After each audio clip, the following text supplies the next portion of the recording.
Yashodanandana Brajajana Ranjana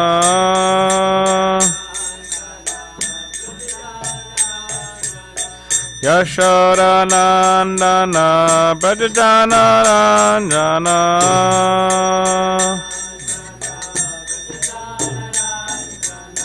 Yamuna Tira Vanachari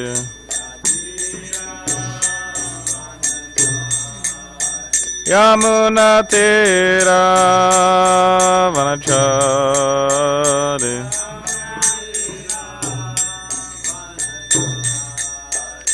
Jaya Radha Madhava Kunja Vihari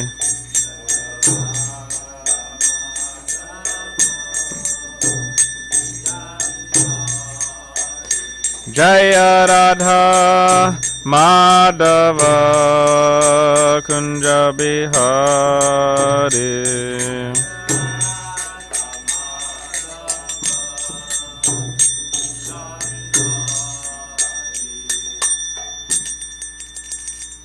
Jam Vishnupad, Paramahamsa, Parivrajacharya, Ashtotra Shatashisha for His Divine Grace, A.C. Bhaktivedanta Swami, Srila Prabhupada Ki Jai. Jam Vishnupad, Paramahamsa, Parivrajacharya, Ashtotra Shatashisha for His Divine Grace, Srila Bhakti Siddhanta Saraswati Thakur, Prabhupada Ki Jai. Grantaraj, Srimad Bhagavatam Ki Jai. All glories to the simple devotees, all glories to the simple devotees, all glories to the simple devotees, all glories to Sri Guru and Sri Gauranga, all glories to the Prabhupada. Om Namah Bhagavate Vasudevaya. Om Namah Bhagavate Vasudevaya.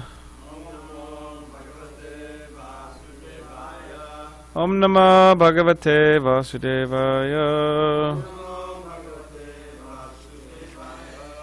So reading from Srimad Bhagavatam, Canto 4, entitled The Creation of the Fourth Order. Chapter 4, Sati quits her body. And we're in text 22.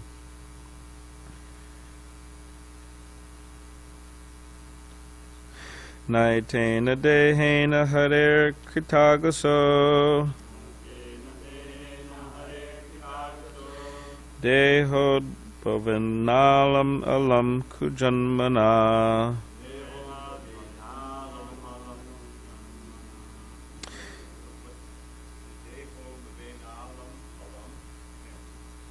It's Dehod Bhavenalam. Alum. Yeah, the next one's alum too. Next word. Vrida Mamabut Kujana Prasangatas Tajjanma Digyo Mahatam Avajjakrit Naitena Dehena Hare Katagaso Dehod Bhavinalam Alam Kujanmana Vrida Mamabut Kujana Prasangatas Tajjanma Digyo Mahatam Avajjakrit Naitena dehena hare katagaso. Dehodbhavinalamalam kujanmana. Vridamamabhut kujana prasangatas. Tajjanma digyo mahatam avadyakrit.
Okay, word by word. Na, not. Etena, by this. Dehena, by the body. Hare, to Lord Shiva. Krita agasaha, having committed offenses. Deha udbhavena, produced from your body. Alam alam, enough enough. Kujanmana, with a contemptible birth. Vrida, shame. Mama, my. Abut, was. Kujana prasangataha, from a relationship with a bad person. Tat janma, that birth. Dik, shameful. Yaha, who? Mahatam, of the great personalities. Avadyakrit, an offender. Translation. You are an offender at the lotus feet of Lord Shiva, and unfortunately I have a body produced from yours. I am very much ashamed of our bodily relationship, and I condemn myself because my body is contaminated by a relationship with a person who is an offender at the lotus feet of the great personality. Yeah. Oh, excuse me. Of the greatest personality. Purport. Lord Shiva is the greatest of all devotees of Lord Vishnu. It is stated, Vaishnavanam yata Shambhu. Shambhu, Lord Shiva, is the greatest of all devotees of Lord Vishnu. In the previous verses, Sati has described that Lord Shiva is always in a transcendental position because he is situated in pure Vasudeva. Vasudeva is that state from which Krishna, Vasudeva, is born. So Lord Shiva is the greatest devotee of Lord Krishna. And Sati's behavior is exemplary because no one should tolerate blasphemy against Lord Vishnu or his devotee. Sati is aggrieved not for her personal association with Lord Shiva, but because her body is related with that of Daksha, who is an offender at Lord Shiva's lotus feet. She feels herself to be condemned because of the body given by her father, Daksha. So I'll just read two more. Because our family relationship when Lord Shiva addresses me as Dakshayani, I at once become morose, and my jolliness and my smile at once disappear. I feel very much sorry that my body, which is just like a bag, has been produced by you. I shall therefore give it up. Purport. The word Dakshayani means the daughter of King Daksha. Sometimes when there was relaxed conversation between husband and wife, Lord Shiva used to call Sati the daughter of King Daksha. And because this very word reminded her about her family relationship with King Daksha, she at once became ashamed, because Daksha was the incarnation of all offenses. Daksha was the embodiment of envy, for he unnecessarily blasphemed a great personality, Lord Shiva. Simply upon hearing the word Dakshayani, she felt afflicted because of reference to the context between her body, because her body was the symbol of all the offensiveness with which Daksha was endowed. Since her body was constantly a source of unhappiness, she decided to give it up. Let's read one more. Maitreya the sage told Vidura, O annihilator of enemies, while thus speaking to her father in the arena of sacrifice, Sati sat down on the ground and faced north. Dressed in saffron garments, she sanctified herself with water and closed her eyes to absorb herself in the process of mystic yoga. Purport. It is said that when a man desires to quit his body, he dresses in saffron garments. Are you designed to quit your body, Zach? Yeah, that's what you do. Therefore, it appears that Sati changed her dress, indicating that she was going to quit the body given her by Daksha. Daksha was Sati's father, so instead of killing Daksha, she decided that it would be better to destroy the part of his body which was hers. Thus she decided to give up the body of Daksha by the yogic process. Sati was the wife of Lord Shiva, who is known as Yogeshwara, the best among all yogis. Because he knows all the mystic processes of yoga, so it appeared that Sati also knew them. Either she learned yoga from her husband, or she was enlightened because she was the daughter of such a great king as Daksha. The perfection of yoga is that one can give up one's body or release oneself from the embodiment of material elements according to one's desire. Yogis who have attained perfection are not subject to death by natural laws. Such yogis can leave the body whenever they desire. Generally, the yogi first of all becomes mature in controlling the air passing within the body, thus bringing the soul to the top of the brain. Then, when the body bursts into flames, the yogi could go anywhere he likes. This yoga system recognizes the soul, and thus it is distinct from the so-called yoga process for controlling the cells of the body, which has been discovered in the modern age. The real yoga process accepts the transmigration of the soul from one planet to another, or one body to another. And it appears from this incident that Sati wanted to transfer her soul to another body or sphere. Om Megantivanandasya Kananchana Shlakya Chakshumilitam Mena Tasmai Shri Gurave Namaha Kam Karidvachalam Pangam Mangayate Girim Yakripadamaham Vande Shigrundivitaranam Vanshakapuribhishcha Kripasundibhavacha Patitanam Pavanebhyo Vaishnavebhyo Namo Namaha Shri Krishna Chaitanya Prabhu Nityananda Shri Advaita Gadadhar Shivasri Gaura Bhaktivinda Hare Krishna Krishna Krishna Hare Hare Hare Rama Rama Rama Hare Hare. So yeah, we've been reading how Daksha Maharaj, King Daksha, Prabhupada says, how he offended, or he got offended by Lord Shiva, and then because his offense or his false ego flared up, he started blaspheming Lord Shiva, criticizing Lord Shiva, finding faults with Lord Shiva.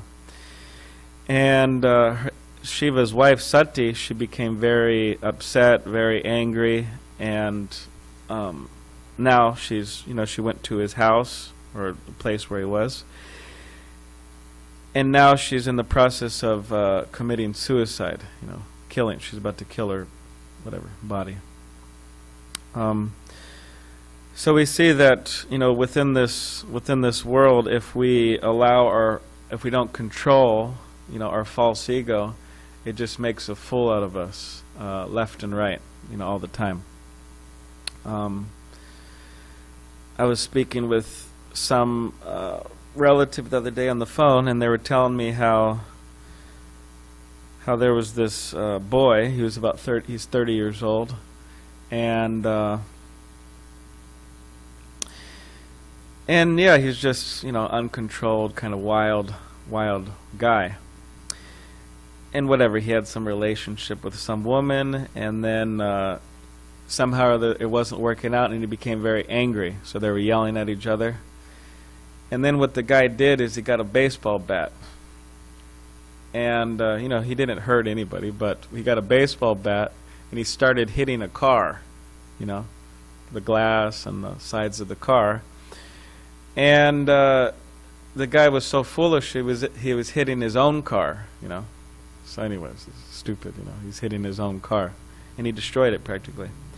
So this is an example of false ego and it getting out of control, and then him just making a fool out of himself and destroying his own car, his own possession. So so whatever the case may be, everybody has their you could say, for the most part, everybody has their tendencies, that are springing from the false ego. Their, you could say, sinful tendencies or materialistic tendencies. So the idea is that by Krishna consciousness, we are meant to, control these and not get ourselves into trouble. Just like Daksha, Daksha Maharaj got himself into a lot of trouble, and he caused a lot of trouble for Sati, right? She committed suicide. There's just a big trouble, that's what happened. So within Kali Yuga, obviously the time we're in, we see that all over the world, every corner of the world, every institution of the world, every place in the world, there's all types of things happening that are born from the false ego. In other words, troubles happening that shouldn't be happening. And sometimes, we wonder if we should laugh or we should cry, Because sometimes, people may hear about this guy, he's hitting his own car, we may laugh about it. Oh, ha, ha, what a fool, right? I mean, when I heard it, I was laughing. I thought it was, anyways. So, we may laugh at somebody else's stupidity. Somebody else being dumb, we may laugh about it. But when we find our own selves in a situation, that is a situation in which we got ourselves that was just born out of our foolishness, generally we don't laugh at ourselves. We may cry, like, oh Krishna, and what did I do, and I'm so foolish, and we may cry about it. So whether we laugh or cry, things, all types of things are going on that ultimately best is if they don't go on. So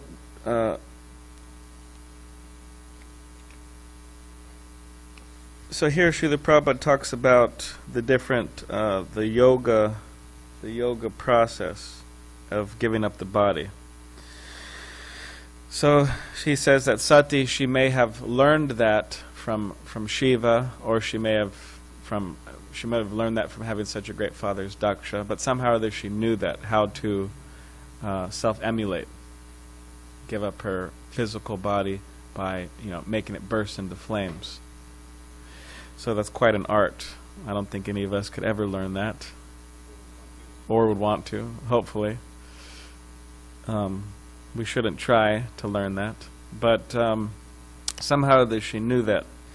And Prabhupada makes the point that there's a purpose of yoga, and he says not like nowadays where people just want to become healthy or sexually attractive or whatever it is.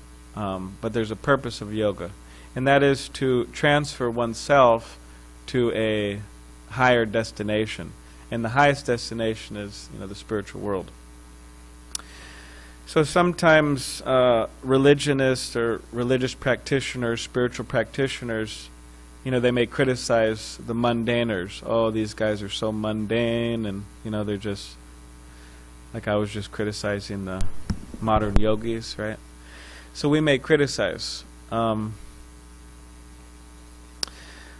but also sometimes we may criticize when people leave, right? Oh, he left the temple. He must be in Maya, right? Must be an illusion. As Srila Prabhupada said, he said that you should think, okay, 50% is his fault, and 50% is our fault that they left. So similarly, the fault of people being in Maya in this world is the fault of the religious leaders or spiritual leaders throughout the world. One, them being too mundane, too materialistic, not Krishna conscious, not God conscious enough, and therefore with no potency. And two is just not understanding the need to preach and not being good examples. As Srila Prabhupada personally would criticize to their face when he would speak sometimes with other people of other religions, leaders, he would criticize them. Why aren't you making your followers sinless? Why don't you teach them how to stop sinning? Eating meat and whatever it might be. You have to teach them to stop doing that. But they don't teach them. And just that point of eating meat, it's such a heavy karma that happens on civilizations. There are wars, Prabhupada says, wars break out due to eating of meat, slaughterhouses and so on. And that's on a great level, and then on a smaller scale, wars between families, husband and wives, sons and daughters. It's all happening. It's all this quarrel going on. Why? Largely because of the flesh industry, the meat industry. So, in other words, people have to be taught how to give that up. Well, that's one of the things they need to get taught how to give up. Now, practically speaking, what religious process is teaching people how to give that up? Not very many. You have some vegan groups like whatever, PETA and different groups like that. They're not religion. They're not religious by practically any means. Maybe some of them are, but their organization is not religious. But we'll be hard-pressed to find a religion or a church or a temple or a mosque that's teaching people, hey, you got to give up meat if you want to be happy, if you want to be, if you don't want the wars breaking out between your families and society. So in other words, Krishna consciousness is the leading exponent of propagating that's just one idea. So we could see that in Kali Yuga how everything's just so messed up. That's just one. That's like a basic principle of human life, of human civilization, that most religionists are completely missing. So what I'm saying is that the Vaishnavas, the aspiring devotees, the members of ISKCON, the followers of Srila Prabhupada, they have a great responsibility to be a good example and to teach people the real yoga process for this age, bhakti yoga, which, as Javita Prabhu mentions regularly, is centered on chanting the holy name. And as devotees mention regularly, that we're known as Hare Krishna people, right? Like people they see as, hey, they're the Hare Krishna people. So if we're the Hare Krishna people, we better like to chant Hare Krishna. or we better learn to like it, because after all, we're known as the Hare Krishna people, so if we're known as the Hare Krishna people and we don't like to chant Hare Krishna, then it's a little weird, So, so in relation to spiritual movements and people teaching the right idea, I read this interesting letter last night from Srila Prabhupada,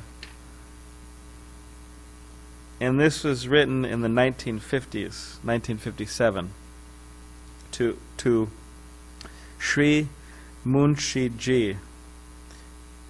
Apparently it's the governor of Uttar Pradesh, or at least it was. Probably went back to Godhead by now. So yeah, I'll just read a excerpt from the letter here.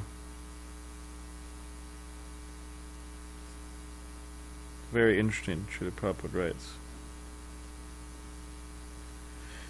A thorough reformation of the management of these temples are required. So Prabhupada's talking about the temples in India. Are required for spreading theistic knowledge through these centers. No intelligent, Srila Prabhupada says this, he says intelligent. No intelligent person is now attracted in such temples, because the purpose of these temples have been lost sight of due to negligence on the parts of both the public and the pujaris. As a matter of fact, therefore, no new temples or places of spiritual enlightenment are constructed now in the newly constructed colonies of different cities. They are some of the signs of materialistic trend.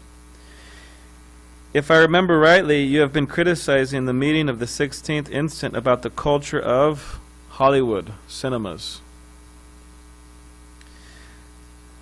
Hollywood's a horrible place, actually. Very degraded place. Just go there on Halloween night, you'll see. We used to go out on Harinam. It's not as Prabhupada said when he was leaving the rock concert, he said, this is not a place for brahmachari. So that Hollywood was just. You been there before, Dharmaraj? No? Okay. Well, if you're living in LA, you might go soon. They'll go out, they do it every year, so just chant some good rounds before you go out there, right? It's like, really. So he said, he's writing this fellow, and he's saying, you're criticizing Hollywood culture. Now, Srila Prabhupada makes a very interesting point here, next point. The Mayavadi philosophy, having killed the spiritual variegatedness of the Supreme Being, the people are generally attracted in the variegatedness of material existence. In the Vedanta Sutras, we have direct information of how a spiritual entity is joyful, full of spiritual bliss. This idea of enjoyment is focused through a material, and as such, the spiritual focus is reflected in a perverted manner. The intention of the people in general is attracted by the cinemas in place of the temples, because the Mayavadi philosophy and personality of Godhead has created a void in the spiritual realm. But in fact, the spiritual realm is not at all void. It is full of variegatedness of spiritual mellows. If you create a void in the spirit unnecessarily, you have to create necessarily a fill-up in the material existence. And that is the cause why temples are being replaced by vulgar cinemas. So that's what Prabhupada's saying. He's making a very interesting point that you say God is dead, you say God is an old man, you say God has no form, he's just a light. None of this is really attractive to, it's attractive to some people, but practically speaking, for the common people, it's not attractive at all. And by creating this void in spiritual life, what happens is people are forced. There's no other option than to plunge themselves into the vulgarness of this material world, into sinful activity. So then he goes on. So simple criticism of cinema houses will not fulfill the purpose. So similarly, us, hopping up on the big seat and, going to the colleges and saying, and you guys are a bunch of idiots, you guys are a bunch of fools, and, you're doing a bunch of nonsense. Simple criticism is not good enough. That's what Prabhupada's saying.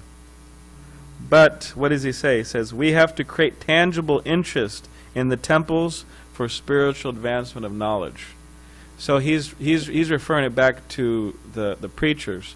The preachers have to create interest in the general population in the temples, create attraction to the temples. Or as one devotee told me one time, he said, people think God is boring, so you have to display to them how God is not boring. In other words, you have to be ecstatic. And then they will say, oh, well, that guy seems pretty happy. Maybe he's doing something right. Maybe I should give up my vulgar life and join the Hare Krishnas. So Prabhupada says you have to create interest. So what I'm saying is this is like absolutely refers to us. That the Hare Krishna movement and the preaching and people joining and everything like that, it depends on the devotees. It depends on the devotees.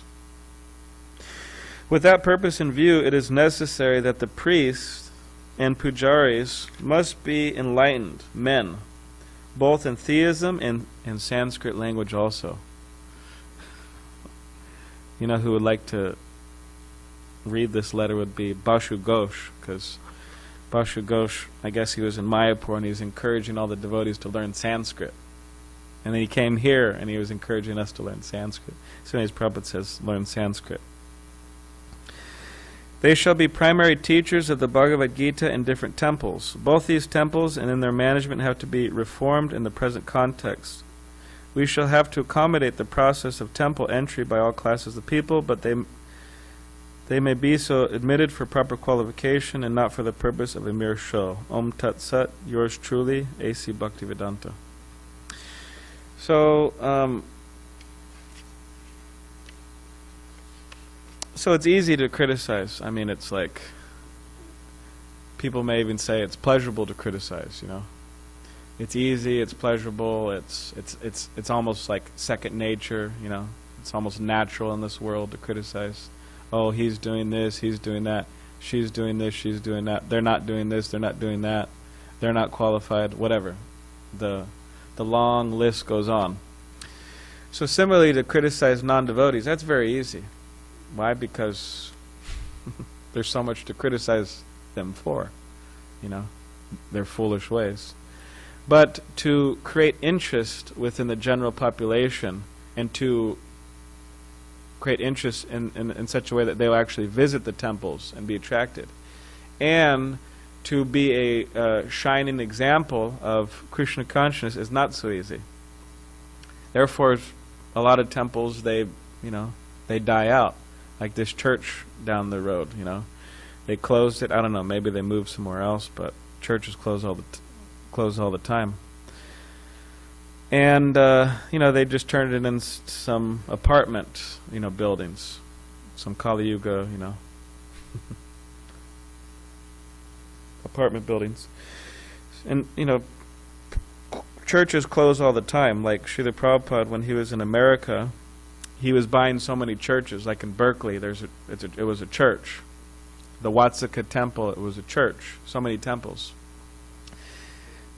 Toronto, and Srila Prabhupada is making the point that, hey, people have no interest, and therefore, they're closing their churches, and I'm buying them.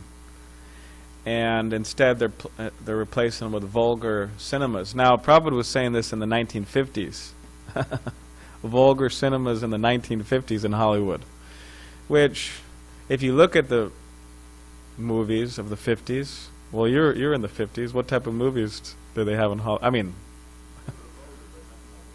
yeah, they were vulgar, but today it's like, multiplied by thousands, actually, how vulgar Hollywood cinema. So instead of the churches, they're closing them down and putting in cinemas, people watch. So,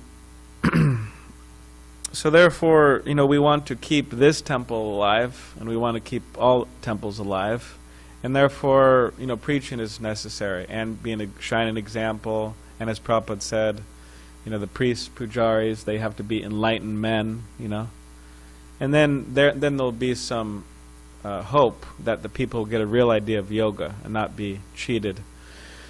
So anyway, Sati,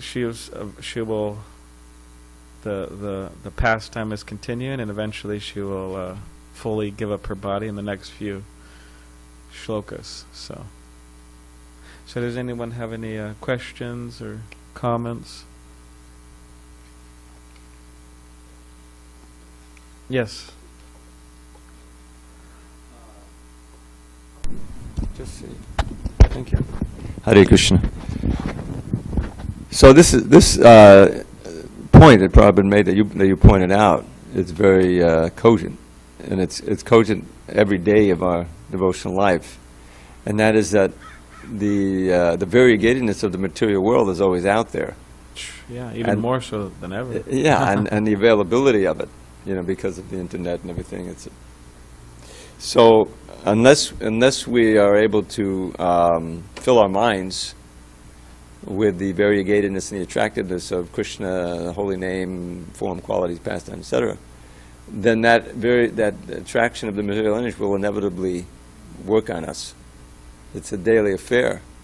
Now, ideally, you get a taste for the holy name, etc., and that serves as a block. In other words, it decreases the taste for material life. But in a stage of sadhana, that has to be revived every day. Many of us have experience of you travel, you get unregulated, and your rounds get messed up, and you don't have your association, the kirtan, and so you realize you feel the tide of the modes of nature affecting you, and so that's why it's having a temple with a routine. We should take shelter of it and take advantage of all of the opportunities we have for absorbing ourselves in the deity, in the books, in the slokas, in the kirtan especially, and in the association of devotees to protect ourselves against attraction by Maya, who's always out there. Yeah, what Prabhupada was saying about being attracted to the variegatedness of material existence, that, like Dravida Prabhu was saying, that also completely relates to us, like 100%. That if we do not develop attraction to Krishna, and not only, it's not just like Dravida Prabhu was saying, not just like a one-day thing, but we have to develop our attraction every day, more and more. Because the idea is more and more every day we want to start developing more and more attraction to Krishna. Or else, without a doubt, 100%, 108%, we will be forced to enter, the variegatedness of material existence. Back to reggae and weed. Yeah, back to the, what is it called? Back to smoking pot and listening to reggae is thousands of times more better than chanting Hare Krishna. That philosophy. So we have to be, intelligent and careful. And Prabhupada says in the Bhagavad Gita purport, he says, even a yogi fully engaged in the yoga process and Krishna consciousness, due to past activities, and even they could fall into Maya. Of course, hopefully the idea is that they fall into Maya, then they come back. Because that's there too. Like, I was talking with Krishnamurti Prabhu, and he said, you could space out, for 5 minutes, 10, kind of fall into Maya, 5 minutes, 10 minutes, 20 days, 5 years, 20 years, So he was referring to that idea of coming back, because we fall into, and then you come back. But some people, they fall into Maya, it's like 10 years, 20, and then they come back. I want to be a devotee again. So so we're lucky if we come back quick, but ultimately we don't want to go there. Like we don't want to step foot there. So that's the idea, to step foot less and less into those realms of darkness and ignorance and Maya, and ultimately don't step there at all. Because it's, Raghunath Das Goswami in the Chaitanya Charitamrita, we were actually reading one time it was myself and this bhakti. He just joined. We joined at the same time. So we're all sitting around. The boys, right? The brahmacharis are all sitting around reading the Chaitanya Charitamritas. Tirtha Maharaj, myself, and Madhu Mangal, and a bunch of brahmacharis, right? And we were reading this section of Chaitanya Charitamrita. And in this section, it's like talking about Raghunath Das Goswami, like leaving his home and everything like this, and like giving everything up. And some of the verses like really heavy, like really strong. So one of these verses, it says that, material life, it's just like a ditch, where people they pass stool, And then there's bhakta here, then you can just see on his face, he was like really shocked, And anyways, eventually he left. But if we really think about that, I mean, what all people's hopes, all people's aspirations, their Mercedes-Benz, driving up Faneuil Street to the higher realms of existence, La Jolla, right? With their Mercedes-Benz emblem, on the front of their car. And I saw yesterday. I was walking. They created it lights up now. It lights up. So when you're going, you feel like a Batman or something. That's a Batman. Going up and then they pull into their gated community of Emerald Cove, La Jolla, Emerald Cove. And, they got their whatever, this, that, and so many things. But all the acharyas, whatever there is, whatever they're experiencing, they're comparing it to a ditch and where people pass stool. I mean, for God's sake, that's like... I mean, I don't know if anybody has experience of that, experiencing a ditch where people, But at the Rainbow Gathering, I don't want to get too graphic either, but at the Rainbow Gathering... you ever been to Rainbow Gathering, Ryan? No. Yeah. Has anyone been to Rainbow Gathering? No. Okay. I had the fortune to, right? So thousands of people, we had to walk like a mile, and then you're in the middle of the forest, literally. We were bathing in this freezing cold creek of Colorado, So it was nice, actually. We did a lot of harinam and distributed a lot of prasadam, and, we brought back a bhakta. This bhakta, he actually, he joined here. We shaved him, and then one day he just disappeared. Just like walked down the street and he was gone. Anyways, so but at the Rainbow Gathering, because you're out in the middle of nowhere, they had to create some facility to evacuate and kind of. So what they did is they just they made some partitions or I don't even know if they made partitions, but they just dug these huge holes, and people would go there and do their business, and that's what the acharya is saying, that material life is like just those big holes full of So the point is that we want to give that up. First, we want to realize what it is. Then we want to give it up, and then we want to experience the real nectar, of life. Krishna consciousness, Krishna, beautiful Krishna, right? The holy name, etc. And this is the real, ecstasy of life. So, anyways, all right. Yes, Prabhu. Raghunath Das, you mentioned. Yeah. So he doesn't talk. Here he has a song, which is the Manak Shiksha. And no, this is the Gauranga Stavakalpa Vriksha. And he says at the last, this is the 11th verse, which is the one before the Palashruti. Mahasambardhavat apipatitamudritya kipaya sorupeyak svijay kudanam pimam yasya mudita uro gunja haram priyamapicha govardhanashilam dadame gaurango vidya hudayan mamadayati. So he's now remembering Lord Chaitanya, and he's remembering how he saved him. Yeah. This is a famous verse. Although I am a fallen soul, the lowest of men, Sri Chaitanya Mahaprabhu delivered me from the blazing forest fire of great material opulence. Just think about it. The blazing fire of great material opulence. By his mercy, he handed me over with great pleasure to Sarup Damodar, his personal associate. The Lord also gave me the garland of small conch shells, probably the Gunja garland. He wore on his chest, which he'd gotten in Vrindavan, and a stone from Govardhan Hill, Govardhan Shila, although they were both very dear to him. That same Lord Chaitanya Mahaprabhu awakens within my heart and makes me mad after him. Sure. So he regarded that great opulence as a blazing fire, and he was saved from that by Lord Chaitanya. Yeah, if you don't get out of the blazing fire, it's going to be problematic. So yeah, Mahaprabhu, he delivers Raghunath Das Goswami, he'll deliver anybody who takes shelter. So, Lord Chaitanya Mahaprabhu ki jai. Srimad Bhagavatam ki jai.